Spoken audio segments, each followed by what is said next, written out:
درود پاک پڑھنے کے بے شمار فضائل و برکات ہیں۔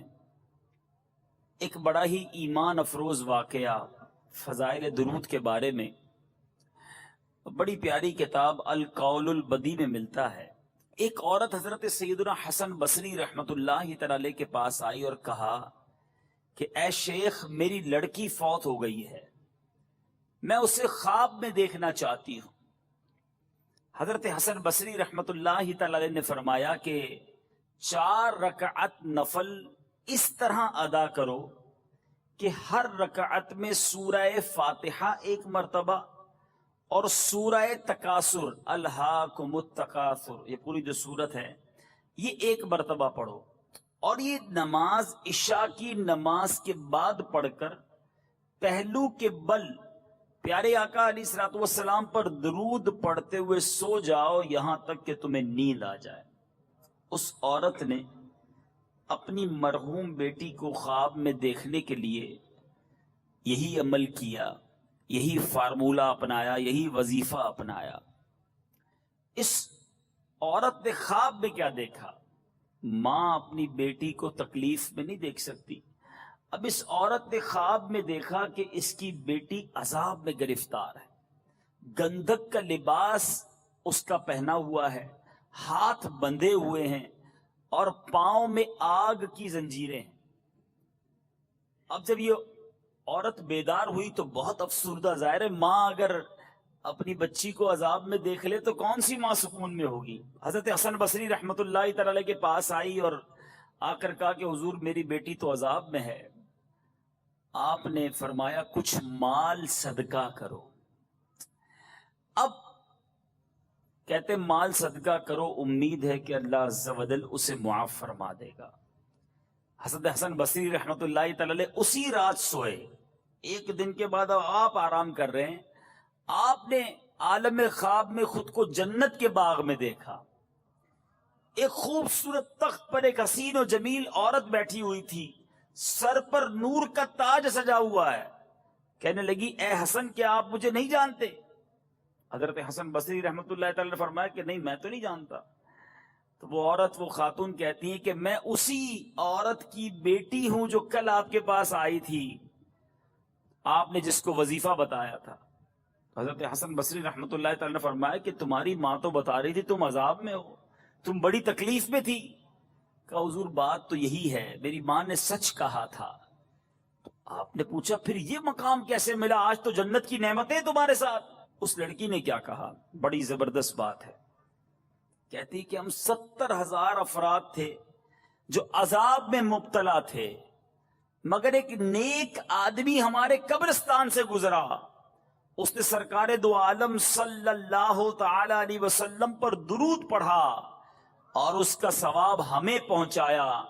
اللہ عز و جل نے اس درود کو اس کی طرف سے قبول فرمایا اور ہم تمام کو اس درود شریف کی برکت سے اس عذاب سے نجات عطا فرمائی، اور مجھے یہ مرتبہ ملا جو آپ اپنی آنکھوں سے مشاہدہ کر رہے ہیں۔ 70,000 افراد قبرستان کے مردے جن پر عذاب ہو رہا تھا، مگر ایک نیک شخص گزر کر درود پاک پڑھ کر ساری قبر والوں کو ایصال ثواب کرتا ہے تو 70,000 لوگوں سے عذاب گویا دور کر دیا جاتا۔ اے میٹھے میٹھے اسلامی بھائیوں، کتنے سارے مدنی پھول اس واقعے سے ملتے ہیں۔ قبرستان جانا چاہیے، وہاں جا کر فضول باتیں نہیں۔ آج کل تو قبرستان میں بھی برے کام ہو رہے ہیں، معاذ اللہ۔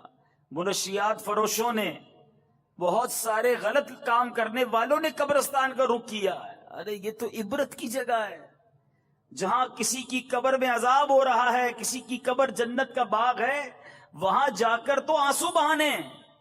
جی ہاں، حضرت عثمان غنی رضی اللہ تعالیٰ عنہ ذو النورین، ذرا مرتبہ سوچئے گا، ذو النورین ہیں، خلیفۃ المسلمین ہیں، امیر المومنین ہیں، مگر آپ جب قبرستان جاتے، کبھی کسی قبر کے پاس جاتے، زاروں کتار روتے، اتنا روتے کہ آپ کی داڑھی آنسوؤں سے تر ہو جاتی۔ کسی نے کہا حضرت نہ آپ حشر کی بات پر اتنا روتے ہیں، نہ جہنم کے تذکرے پر اتنا روتے ہیں، آپ قبرستان میں آتے ہیں یا قبر کی بات ہوتی ہے بڑا روتے ہیں۔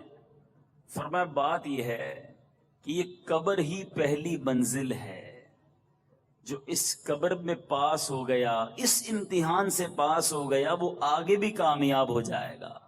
جو قبر میں پھنس گیا اس کی اگلی منزل بھی بڑی خطرناک ہونی ہے، آگے بڑی مشکل ہو جانی ہے۔ میں ان کی بات کا خلاصہ عرض کر رہا ہوں۔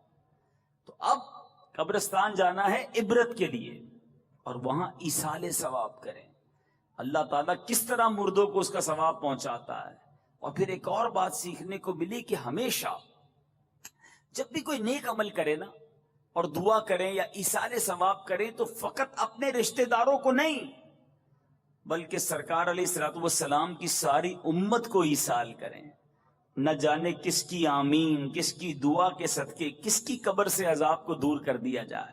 آج ہم دوسروں کا بھلا چاہیں گے، کوئی ہمارے لیے ایصال ثواب کرے گا۔ آج ماشاءاللہ محفل میلاد ہوتی ہیں، اجتماع ذکر و نعت ہوتے ہیں، عاشقان رسول جدھر جمع ہوتے ہیں، نظر و نیاز کرتے ہیں، سرکار علیہ الصلوۃ والسلام کی ساری امت کو ایصال کرتے ہیں، اور یہ بڑا اچھا طریقہ ہے۔ بلکہ ایک روایت بھی اس طرح کی ملتی ہے کہ نبی پاک علیہ الصلوۃ والسلام فرماتے ہیں، جس کا مفہوم ہے کہ میری امت گناہوں کے ساتھ قبر میں داخل ہوگی، قیامت کے دن جب قبر سے نکلے گی تو گناہوں سے پاک ہو چکی ہوگی۔ تو کسی نے عرض کی کہ حضور یہ کیسے ممکن ہے؟ تو فرمایا جائے گی گناہ گار، مگر چونکہ امتی ایصال ثواب کرتے رہتے ہیں، سب مسلمانوں کے لیے دعائیں کرتے رہتے ہیں، اللہ ان کے ثواب کی برکت سے، ان کی دعاؤں کی برکت سے ان کے عذاب کو دور فرما دے گا۔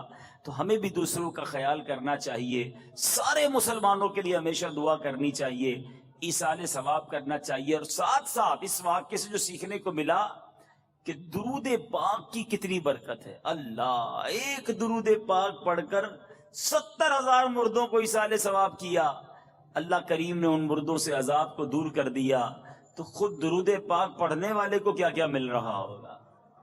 تو چلتے پھرتے اٹھتے بیٹھتے، آپ سفر کر رہے ہوں، آپ کشتی میں ہوں، آپ بس میں ہوں، آپ سائیکل پہ ہوں، موٹر سائیکل پہ ہوں، کوشش کریں، زبان تو فارغ ہے نا اس وقت، تو کیوں نہ درود پڑھتے رہا کریں۔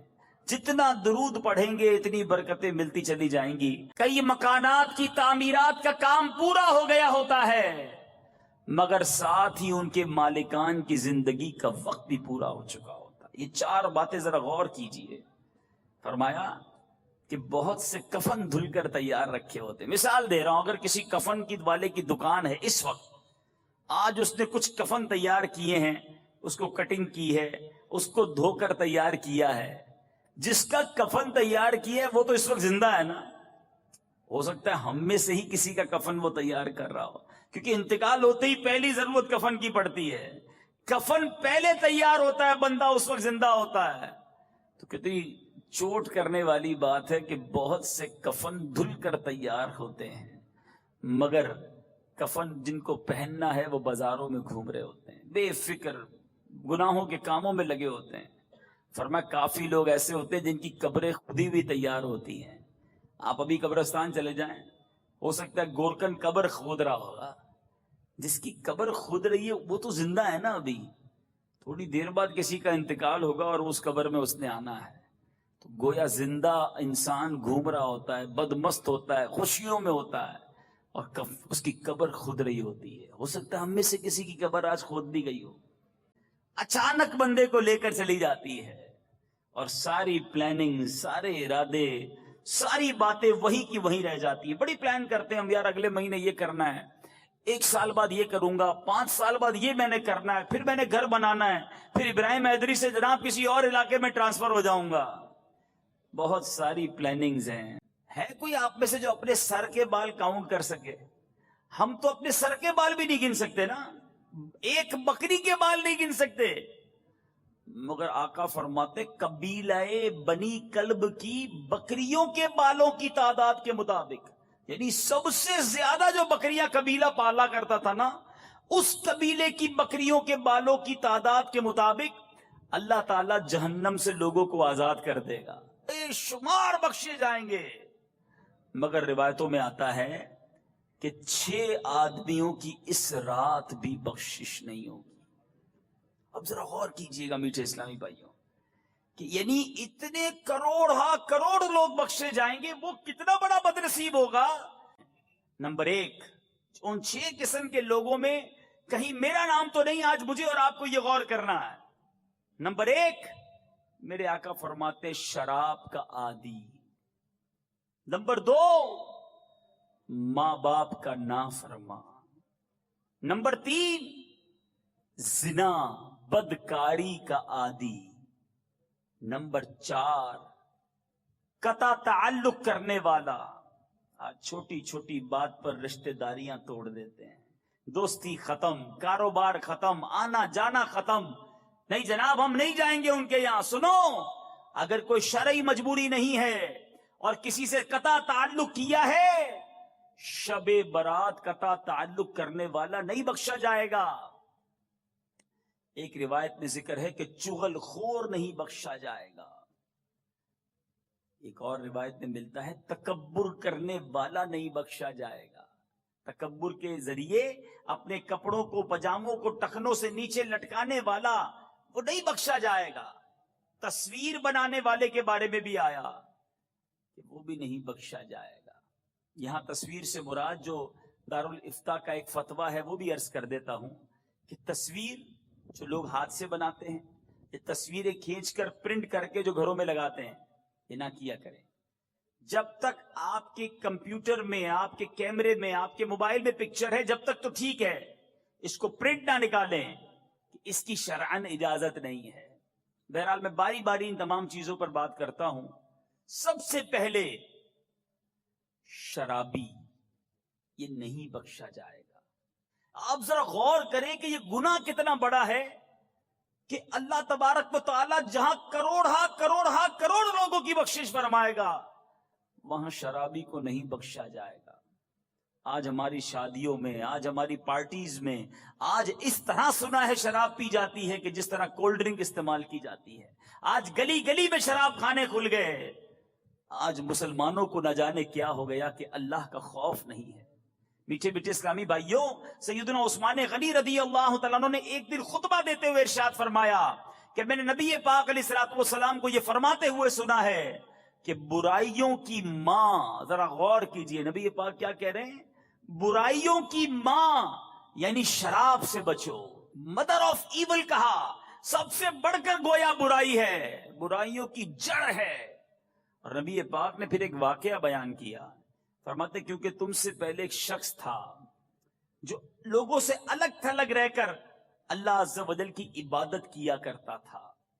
ایک عورت اس کی محبت میں گرفتار ہو گئی، کسی طرح اس کی طرف خادم کو کہلا بھیجا کہ گواہی کے سلسلے میں تمہاری ضرورت ہے۔ چنانچہ وہ وہاں پہنچ گیا، جس دروازے سے اندر داخل ہوتا وہ بند کر دیا جاتا، یہاں تک کہ وہ ایک حسین و جمیل عورت کے پاس پہنچا جس کے قریب ایک لڑکا کھڑا تھا، اور وہاں شیشے کا ایک بڑا برتن تھا جس میں شراب تھی۔ وہ عورت بولی، میں تمہیں کسی قسم کی گواہی کے لیے میں نے تمہیں نہیں بلایا، بلکہ اس لیے بلایا ہے کہ تم اس لڑکے کو قتل کر دو، یا میری نفسانی خواہش کو پورا کر دو، یا پھر شراب کا ایک جام پی لو۔ اگر انکار کیا تو میں شور مچا دوں گی اور تمہیں ذلیل و رسوا کر دوں گی۔ اسے 3 آپشن دیے، تینوں غلط کام تھے۔ مگر اس شخص نے دیکھا کہ چھٹکارے کی کوئی راہ نہیں، تو وہ کیا سمجھا کہ سب سے چھوٹی جو ہے وہ بلا، سب سے چھوٹا گناہ کر لیتے، ہو سکتا ہے وہ یہ سمجھا ہو۔ تو اس نے شراب پینے میں جان چھڑانا سمجھی کہ شراب ہی پی لیتے ہیں، قتل کدھر کروں گا، بدکاری کہاں کروں گا، شراب ہی پی لیتا ہوں۔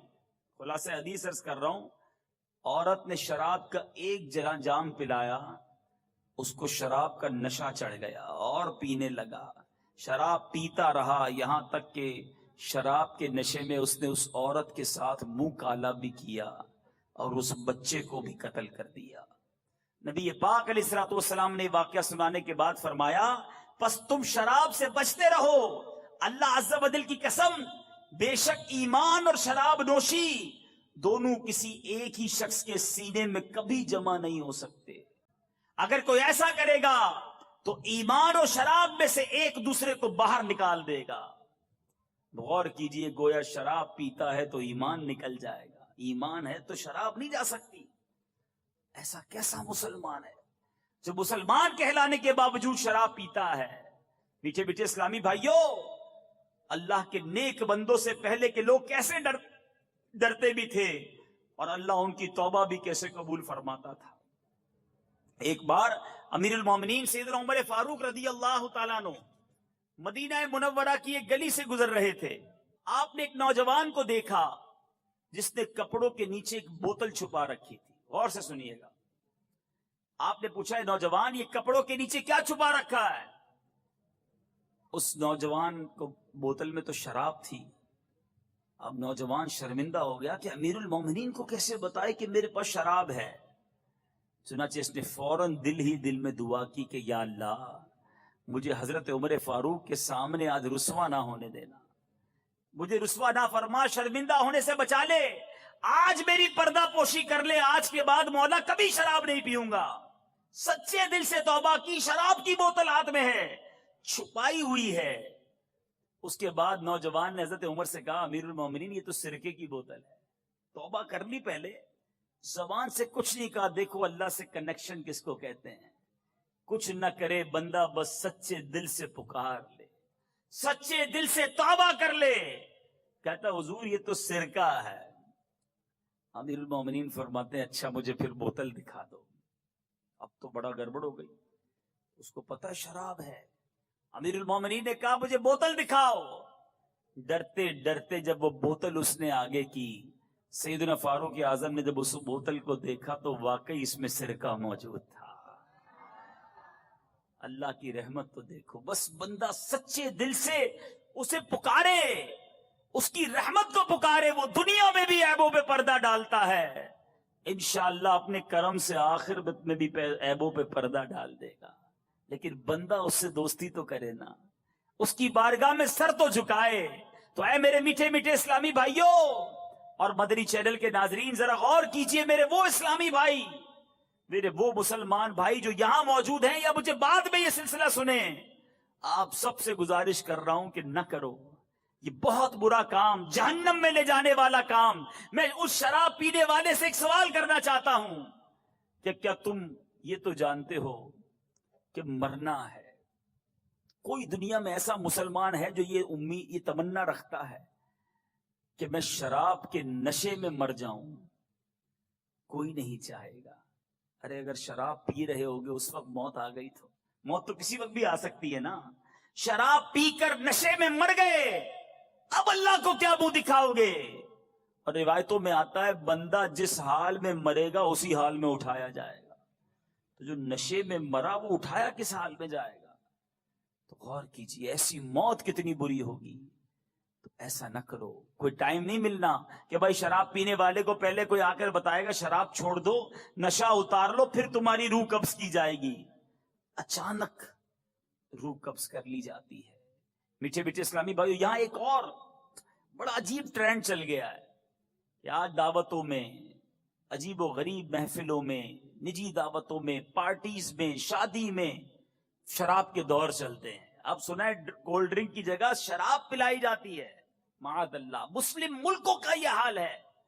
کبھی کبھی ڈر لگتا ہے کہ ہمارا بنے گا کیا؟ یہ طرح طرح کے عذاب، یہ طرح طرح کی بیماریاں، یہ طرح طرح کی جناب پریشانیاں، یہ ہمارے وطن پر ٹینشن، اس کی ایک وجہ کہیں یہ تو نہیں کہ ہم نے شراب کو اس قدر عام کر دیا. اچھا کئی لوگ ایسے بھی ملتے ہیں جو کہتے ہیں ہم تو شراب نہیں پیتے لیکن دوست پیتے ہیں، ہم ان کے ساتھ بیٹھتے ہیں. آج غور سے میں آپ کو ایک حدیث پاک سنانے جا رہا ہوں، غور سے سنیے گا. تمام وہ لوگ غور سے سنیں جو شرابیوں سے دوستیاں رکھتے ہیں، جو بدکار لوگوں کے ساتھ اٹھتے بیٹھتے ہیں، جو ایسی جگہوں پر جاتے ہیں جہاں اللہ کی نافرمانی ہوتی ہے. رسول پاک صلی اللہ تعالی علیہ وسلم کا فرمان عالی شان، میرے آقا نے اس دسترخوان پر بیٹھنے سے منع فرمایا جس پر شراب پی جائے. ایک اور جگہ سیدنا جابر رضی اللہ تعالیٰ سے مروی ہے کہ آپ صلی اللہ تعالیٰ علیہ وسلم نے ارشاد فرمایا جو اللہ عز و جل اور قیامت پر ایمان رکھتا ہے اس دسترخوان پر مت بیٹھے جس پر شراب کا دور چلتا ہے. آج بندہ کہتا ہے میں کدھر پیتا ہوں، میں تو دوست پی رہے ہوتے میں ویسے ہی ساتھ بیٹھا ہوتا ہوں. ارے بھائی میں جوا نہیں کھیلتا, میرے دوست جوا کھیلتے, میں ان کے ساتھ بیٹھتا ہوں. میں آپ سے ایک بات پوچھتا ہوں کہ جہاں رب کی نافرمانی ہو رہی ہے, لعنت برس رہی ہے, آپ ساتھ بیٹھیں, کیا آپ کو کوئی نقصان نہیں ہو رہا؟ اللہ کے نیک بندوں کے ساتھ بیٹھو تو ان پر برستی ہوئی رحمتوں کا حصہ ہمیں مل جایا کرتا.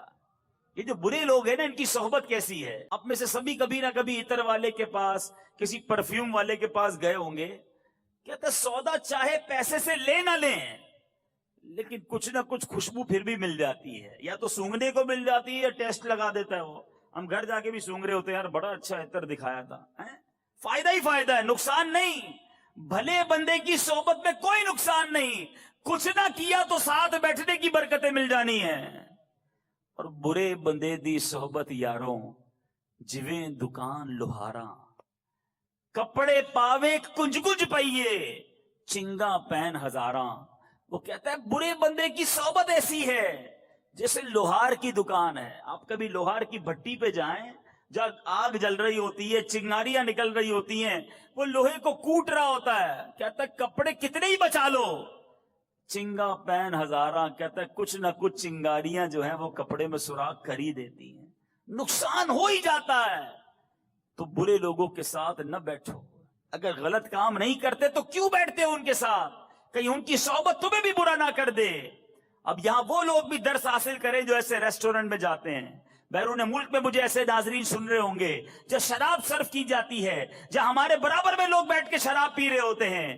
ہمیں کیوں جانا ہے ایسی جگہ پر؟ کیوں جانا ہے اپنے گھر والوں, اپنے بچوں کو لے کر ایسی جگہ پر؟ ارے ہمیں دیکھنا بھی نہیں شراب کی طرف مڑ کر, جو اللہ اور اس کے رسول نے ہم پر حرام قرار دی. میٹھے میٹھے اسلامی بھائیوں اور مدری چینل کے ناظرین سنو, آج کچھ لوگ یہ بھی کہتے ہیں ہم تو شراب نہیں پیتے. یہ شراب کی دکان چلانے والے کچھ ملکوں میں کہتے ہیں ہم تو کافر کو شراب بیچتے ہیں. یہ جناب کافر کے لیے ہم نے شراب رکھی ہے. حضرت علامہ مولانا مفتی محمد امجد علی اعظمی علیہ رحمت اللہ الکوی فرماتے ہیں کہ کافر یا بچے کو شراب پلانا بھی حرام ہے, اگرچہ بطور علاج پلائے, اور گناہ اسی پلانے والے کے ذمے ہے.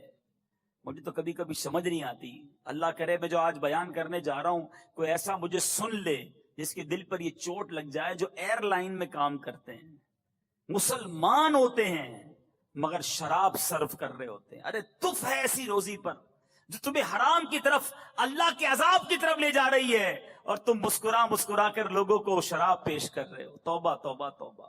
اللہ رب العالمین کو کیا جواب دو گے؟ نہ کرے ایسا کام. اگر مجھے دنیا بھر میں کوئی ایسا سن رہا ہے جو کسی ایسے سٹور پہ کام کرتا ہے جہاں شراب سرو کی جاتی ہے, چھوڑ دو ایسی نوکری, نہ کرو ایسا کام. اللہ غیب کے خزانوں سے تمہیں حلال روزی عطا فرمائے گا. مجھے یاد آ گیا, ایک بار ہم اٹلی میں تھے مدنی قافلے میں, اسی طرح کا کچھ بیان تھا. ایک شخص, ایک مسلمان میرے پاس آیا اور آ کر کہتا ہے کہ میرا جی تو بڑا چاہتا ہے کہ میں حلال کماؤں, لیکن ہمارے سٹور پہ شراب بیچی جاتی ہے. اگر میں شراب نہیں بیچوں گا تو ہمارے سٹور پہ گاہک کم آئیں گے, گاہک کم آئیں گے تو میری روزی کا کیا ہوگا, بچوں کا کیا ہوگا, کاروبار کیسے چلے گا؟ میں نے اس سے ایک سوال کیا, اور میں تمام شراب بیچنے والوں, تمام غلط کام کرنے والوں سے وہی سوال آج کرنے لگا ہوں. میں نے پوچھا یہ بتاؤ کہ اگر روزی دینے والا کون ہے, پہلے یہ بتاؤ. اس نے کہا اللہ. میں نے کہا تم حرام کام کر رہے ہو, تمہیں روزی مل رہی ہے, کیا حلال کرو گے اللہ روزی بند کر دے گا؟ اللہ کی فرما برداری کرو گے کیا وہ رزق کے دروازے بند کر دے گا؟ آج تم اس کی نافرمانی کر رہے ہو, وہ تمہیں دے رہا ہے. تھوڑی دیر اس کی آنکھوں میں آنسو آ گئے. کہتا ہے آج کا دن ہے, اس کے بعد میرے سٹور پہ آئندہ کبھی شراب نہیں بیچوں گا. کچھ دنوں بعد پھر ملاقات ہوئی. کہتا ہے جب سے شراب بیچنا بند کی ہے اللہ نے سکون بھی دے دیا ہے, روزی میں برکت بھی دے دی ہے. ہمت تو کرے نا, پہلے ہی سوچ لیتے ہو کہ ہمارا کیا ہوگا. ارے اللہ پر بھروسہ رکھو, جب رزق دینے والا وہ ہے تو ہم کیوں ایسا کاروبار کریں. بہرحال میٹھے میٹھے اسلامی بھائیوں, نبی پاک علیہ الصلوۃ والسلام فرماتے ہیں اللہ عز و جل نے شراب اور اس کی قیمت یعنی کمائی, مردار اور اس کی کمائی, خنزیر اور اس کی کمائی کو حرام قرار دیا ہے. تو خدا را اس کی کمائی نہ کمانا, کبھی اس میں ہاتھ نہ ڈالنا۔ میٹھے میٹھے اسلامی بھائیوں، قرآن مجید فرقان حمید کس طرح شراب اور جوئے کے بارے میں ہماری رہنمائی کرتا ہے۔ چنانچہ پارہ دوسرا سورہ بقرہ آیت نمبر 219 میں ارشاد ہوتا ہے، یسألونک عن الخمر والمیسر قل فیہما اثم کبیر۔ ترجمہ کنز الایمان، تم سے شراب اور جوئے کا حکم پوچھتے ہیں، تم فرما دو کہ ان دونوں میں بڑا گناہ ہے، اثم کبیر۔ آگے فرمایا ومنافع للناس، اور لوگوں کے کچھ دنیاوی نفع بھی، وَإِثْمُهُمَا أَكْبَرُ مِن نَفْعِهِمَا، اور ان کا گناہ ان کے نفع سے بڑا ہے۔ گویا شراب میں کوئی فائدہ نہیں، جس جوئے میں کوئی فائدہ نہیں، بلکہ ایک جگہ یہ شیطان کے کام، شیطان کے آلے قرار دیے گئے۔ میٹھے میٹھے اسلامی بھائیوں، نہ شراب کے قریب جانا ہے، نہ جوئے کے قریب جانا ہے۔ آج طرح طرح کے طریقے سے جوئے کھلائے جا رہے ہیں، پرچی کے نام پر، شطرنج کے نام پر، کرکٹ کے نام پر، شرطوں کے نام پر۔ آج بندہ کہتا ہے جناب ٹیلی فون کرتا ہوں اور اپنے پیسے لگا دیتا ہوں، تھوڑی دیر میں پیسے کما لیتا ہوں۔ اے میرے میٹھے اسلامی بھائیوں، یہ حرام، یہ جہنم میں لے جانے والا کام ہے۔ یاد رکھنا، جوئے کی کمائی بھی حرام ہے، اور ہم نے کئی جواریوں کے گھر بکتے دیکھے، کئی جواریوں کو تباہ و برباد ہوتا دیکھا۔ ارے نہ بھی ہوئے تباہ، کروڑ پتی بھی بن گئے، تو یہ پیسے تمہیں جہنم میں لے جائیں گے۔ یہ دنیا میں چھوڑ کر جاؤ گے تو آخرت میں عذاب کا باعث بنیں گے۔ ہمیں یہ حرام کی روزی نہیں چاہیے، خدا را توبہ کر لیجئے، جوئے کے قریب بھی نہ جائیے۔ ہمیں حلال اور فقط حلال روزی کمانی ہے۔ نبی پاک علیہ الصلوۃ والسلام شب معراج، میرے آقا جب آسمانوں کی طرف تشریف لے گئے تو پیارے آقا علیہ الصلوۃ والسلام کی خدمت میں 2 پیالے پیش کیے گئے، ایک دودھ کا، دوسرا شراب کا۔ چوائس دی گئی، نبی پاک علیہ الصلوۃ والسلام ان میں سے کوئی ایک پسند فرما لیں۔ میرے آقا علیہ الصلوۃ والسلام نے دودھ کو پسند فرمایا، تو عرض کی گئی آپ علیہ الصلوۃ والسلام نے فطرت کو پسند فرمایا ہے، کیونکہ اگر آپ شراب کو پسند فرماتے تو آپ کی امت گمراہی کا شکار ہو جاتی۔ میٹھے میٹھے اسلامی بھائیوں، غور کیجیے، نبی پاک علیہ الصلوۃ والسلام نے شراب کی طرف گویا ہاتھ بھی نہیں بڑھایا اور دودھ کو پسند فرما کر فطرت کو پسند فرمایا۔ مگر آج ہمارا حال کیا ہے؟ آپ کو پتہ ہے شراب ہمارے صحابہ بھی پیتے تھے، جب شراب کی حرمت نازل نہیں ہوئی تھی نا، شراب نہ حرام قرار نہیں دی گئی، وہ پیتے تھے، لیکن کئی صحابہ اس وقت بھی نہیں پیتے تھے، لیکن چونکہ حلال تھی، مگر عادت ہونے کے باوجود جیسے ہی پتا چلا کہ شراب حرام ہو گئی ہے، اللہ، مکے کی گلیوں میں شراب کے برتن بہا دیے گئے، برتن توڑ دیے گئے، جس کے ہاتھ میں گلاس تھا اس نے توڑ دیا، ہاتھ میں بوتل تھی اس نے توڑ دیا، سارے برتن سے شراب بہا دی گئی۔ میٹھے میٹھے اسلامی بھائیو سنیے، حضرت انس بن مالک رضی اللہ عنہ سے مروی ہے، آپ فرماتے ہیں ہمارے پاس آگ کے بغیر کچی کھجوروں کی بنی ہوئی شراب تھی، میں فلاں فلاں کو شراب پلا رہا تھا کہ ایک شخص آیا اور اس نے بتایا کہ شراب حرام ہو گئی ہے، ابھی آ کر بتاتا ہے شراب پلا رہے ہیں، کہتے ہیں ان سب نے مجھ سے کہا اے انس یہ مٹکوں کو انڈیل دیجئے، اب شراب نہیں پینی، حرام ہو گئی، اب نہیں پینی۔ آپ فرماتے ہیں کہ معلوم ہونے کے بعد صحابہ کرام نے اس کے متعلق کسی سے کچھ نہ پوچھا اور نہ ہی شراب کی طرف دوبارہ دیکھا۔ کیسے لوگ تھے، پتا چل گیا منائے نہیں چلے گی۔ آج ہم کو پتا ہے حرام، مگر پھر بھی شراب نہیں چھوڑتے۔ اور شرابی کیسا عجیب شخص ہے، آپ تو جو یہ معاشرے میں رہتا ہے اسے پتا ہے کہ شراب پینے والے کو ہوش ہی نہیں رہتا۔ حضرت عبداللہ بن عمر بن عاص رضی اللہ عنہ فرماتے ہیں میں نے اللہ عز و جل کے پیارے حبیب صلی اللہ تعالی علیہ وسلم سے شراب کے متعلق پوچھا تو پیارے آقا نے فرمایا یہ سب سے بڑا گناہ اور تمام برائیوں کی جڑ ہے۔ شراب پینے والا نماز چھوڑ دیتا ہے اور بعض اوقات اپنی ماں، خالہ اور پھوپھی سے بھی بدکاری کا مرتکب ہو جاتا ہے، اس سے پتہ ہی نہیں چلتا نا کہ ماں ہے، بہن ہے کہ کون ہے۔ شراب کے نشے میں جو بے حیائی چاہے وہ کر ڈالتا ہے، اور ایسے کئی معاملات پتہ چلتے ہیں کہ کوئی عورتوں پہ ظلم کر رہا ہوتا ہے، کوئی انہیں گالیاں نکال رہا ہوتا ہے، اس کو اپنا پتہ نہیں ہوتا کہ ہمارا کیا حال ہے۔ حالانکہ میٹھے اسلامی بھائیوں، شرابی جو ہے نا، اس کی وجہ سے اس کے خاندان کی بھی بے عزتی ہو رہی ہوتی ہے، اس کا بچہ الگ ڈی مورلائز ہو رہا ہوتا ہے کہ میرا باپ شرابی۔ میں پچھلے دن ایک جگہ گیا، مجھے بتایا کہ ہمارے یہاں اتنی شراب پی جاتی ہے، پاکستان کے ایک علاقے کی بات کر رہا ہوں، کہ ایک بندے کو کہتا ہے میں نے اپنی آنکھوں سے دیکھا جو اپنے 5 سال کے بچے کو شراب پلا رہا تھا، خود پیا اور اب نشے میں اپنے بچے کو شراب پلا رہا ہے۔ مجھے بتائیے کہ ایسے بچے کیسے بڑے ہوں گے جو باپ کی شفقت سے محروم ہیں، باپ سے جب ملتا ہوگا گالیاں ملتی ہوں گی، ڈانٹ ڈپٹ ملتا ہوگا، بیوی الگ پریشان، ماں باپ الگ پریشان۔ یہ شراب ہے ہی چیز ایسی جو پورے گھر کا نظام برباد کر دیتی ہے، اور کئی لوگ اپنی ساری کمائی اس نشے کے اندر ڈال دیتے ہیں۔ صرف شراب کی بات نہیں کرتا، آج ہیروئن کے نام پر، چرس کے نام پر، نہ جانے منشیات کے نام پر ہمارے نوجوانوں کو کدھر لگا دیا گیا۔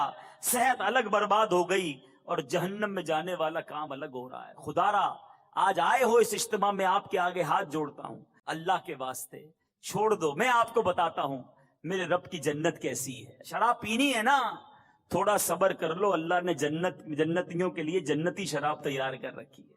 ہم پیئیں گے شراب انشاءاللہ، مگر وہ شراب پیئیں گے جس کو شراب طہور کہا گیا، جس کو پاکیزہ شراب قرار دیا گیا۔ سبحان اللہ۔